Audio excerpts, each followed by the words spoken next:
પંજાબી શાકને ટક્કર મારે ને ફ્રેન્ડ્સ, એવું આજે આપણે બનાવીશું ભરેલા ગુંદાનું શાક. ઝટપટ બની જશે અને ટેસ્ટમાં પણ ખૂબ જ સરસ એવું બને છે જો એક વખત તમે આ રીતે બનાવશો. તો ચાલો ફ્રેન્ડ્સ, આપણે બનાવવાનું શરૂ કરીએ ભરેલા ગુંદાનું શાક. તો અહીં ભરેલા ગુંદાનું શાક બનાવવા માટે મેં અડધો પા જેટલા ગુંદા લઈ લીધા છે. હવે તેને એકદમ સરસ સાફ પાણીથી ધોઈ અને તેને કોરા કરી લીધા છે. ત્યાર પછી આપણે દસ્તાની મદદથી તેને ઉપરથી ફોડી અને અંદરથી આપણે બીજાનો જે ભાગ હોય એ આપણે કાઢી લેવાનું છે. તો આપણે બધા જ ગુંદામાંથી બીજડાનો ભાગ કાઢી લીધો છે. હવે ફ્રેન્ડ્સ, આપણે ગુંદામાંથી ચીકાશ દૂર કરવાની છે. તો એના માટે મેં અહીં મીઠું લઈ લીધું છે અને એક ચપટી જેટલું મીઠું અંદર નાખી અને આંગળીથી આપણે આ રીતે મીઠાને ફેરવશું ને એટલે બધી જ જે ચીકાશ છે એ બધી દૂર થઈ જશે. તો ફ્રેન્ડ્સ, આ રીતે આપણે બધા જ ગુંદાને સાફ કરી લેવાના છે.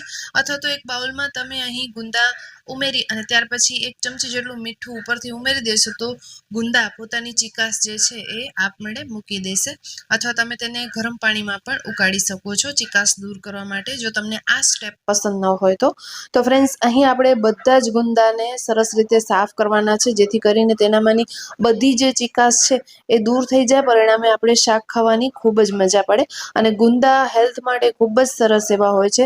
કોઈને ઘૂંટણના દુખાવા હોય તો અત્યારે 2 મહિના પૂરતા ગુંદા મળતા હોય છે.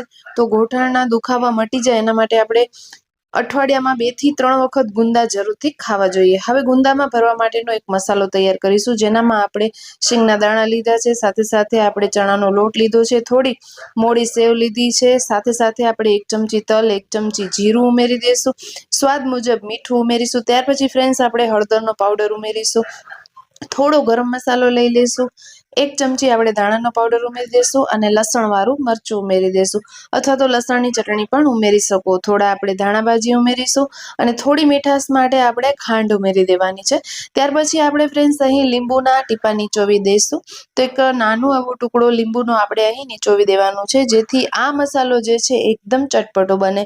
તેલ નાખી દઈશું 1 ચમચી જેટલું અને જારનું ઢાંકણ ઢાંકી અને આપણે બધું સરસ એવું પીસી લેવાનું છે.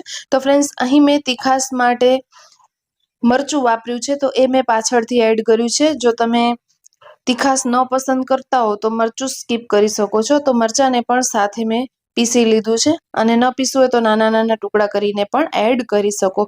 હવે ફ્રેન્ડ્સ, આપણે ગુંદા લઈ લેવાના છે. તો ગુંદામાંથી મીઠું કાઢ્યા બાદ તેને બહુ વાર નહીં રાખવાના, નહીંતર તે કાળા પડી જશે. તો હવે ફ્રેન્ડ્સ, આપણે ફટાફટ આ મસાલો જે છે એ આંગળી અને અંગૂઠાની મદદથી દબાવી અને ભરી દેવાનો છે, જેથી આપણે શાક જ્યારે વઘારીએ ત્યારે ગુંદામાંથી મસાલો બિલકુલ બહાર ન નીકળે. એટલે જ્યારે તમે મસાલો અંદર ભરો ને એટલે એકદમ ઉપરથી પ્રેસ કરવાનું છે, જેથી કરીને આ જે મસાલો છે એ ગુંદામાં જ રહે અને પરિણામે ગુંદા ખાવાની ખૂબ જ મજા પડે. તો આપણા જે નાની દાદી હતા ને એ આ રીતે જ ગુંદાનું શાક બનાવતા, ભરેલા ગુંદાનું એકદમ ટેસ્ટી એવું બનાવતા. એ લોકો જેવું તો આપણે અત્યારે નહીં જ બનાવી શકીએ, પણ આપણે ટ્રાય કરી શકીએ કે આવું ને આવું આપણે બનાવીએ. તો ફ્રેન્ડ્સ, અહીં આપણે એ જ મિક્સીના જારમાં 3 નંગ જેટલા ટમેટા ધોઈ અને તેની પ્યુરી બનાવી લીધી છે. હવે ફ્રેન્ડ્સ, આપણે કડાઈયામાં તેલ લઈ લઈશું. તો અહીં મેં મોટા 2 ચમચા જેટલું તેલ લઈ લીધો છે. હવે ફ્રેન્ડ્સ, તેલ ગરમ થાય ને એટલે 1 ચમચી આપણે જીરું ઉમેરી દઈશું. એ ચટકે એટલે આપણે થોડી હિંગ ઉમેરી દઈશું અને ત્યાર પછી લીમડાના પાન ઉમેરી દઈશું. તો વઘારને એકદમ સરસ એવો આપણે સાતળી લેવાનું છે.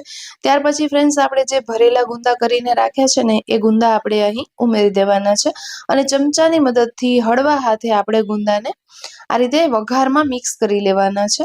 તો અહીં તમે જોઈ રહ્યા છો કે મસાલો બિલકુલ બહાર નથી નીકળી રહ્યો. એકદમ સરસ રીતે આપણે ગુંદામાં મસાલો જે છે એ ફિલ કર્યો છે. તો અહીં આપણે એકદમ સરસ રીતે ચલાવી અને 2 થી 3 મિનિટ માટે થાળી ઢાંકી દઈશું, જેથી કરીને ગુંદાનો જે ઉપરનો પડ હોય એ સરસ એવો કૂક થઈ જાય. તો અહીં તમે જોઈ રહ્યા છો કે ગુંદા ઉપરથી સરસ એવા કૂક થઈ ગયા છે. તો હવે આપણે આગળ વધીશું. તો ફ્રેન્ડ્સ, હવે આપણે 2 થી 3 મિનિટ માટે ગુંદાને પકવ્યા પછી આપણે જે ટમેટાની પ્યુરી કરીને રાખી હતી ને એ આપણે ઉમેરી દઈશું અને મિક્સીના જારમાં થોડું પાણી નાખી અને આ પાણી પણ આપણે અહીં મિક્સ કરી દઈશું, જેથી કરીને ગ્રેવી વધારે થાય શાકમાં. તો હવે ફ્રેન્ડ્સ આપણે આ ટમેટાને પકવવાના છે અને સાથે આપણે ગુંદાને પણ પકવી લઈશું. તો આપણે 30% જેટલા કૂક કરી લીધા છે અને બાકીના આપણે ગ્રેવી સાથે પકવવાના છે. અને જે મસાલો હતો આપણે ભરવાવાળો જે કર્યો તો એ મસાલો થોડો વધ્યો હતો તો મેં અહીં ઉમેરી દીધો છે, જેથી કરીને આ ભરેલા ગુંદાનો ટેસ્ટ ખૂબ સારો એવો આવે. તો હવે અહીં થોડા બેઝિક મસાલા ઉમેરી દઈશું. 1 ચમચી લાલ મરચાંનો પાવડર, 1 ચમચી આપણે ધાણાનો પાવડર ઉમેરીશું, થોડો હળદર પાવડર, થોડો ગરમ મસાલો અને ત્યારબાદ આપણે આ મસાલાને મિક્સ કરી લઈશું અને એક મસાલો હજી પણ આપણે આગળ ઉમેરીશું, જેથી આ ગુંદા સ્વાદે એકદમ સ્વાદિષ્ટ લાગશે.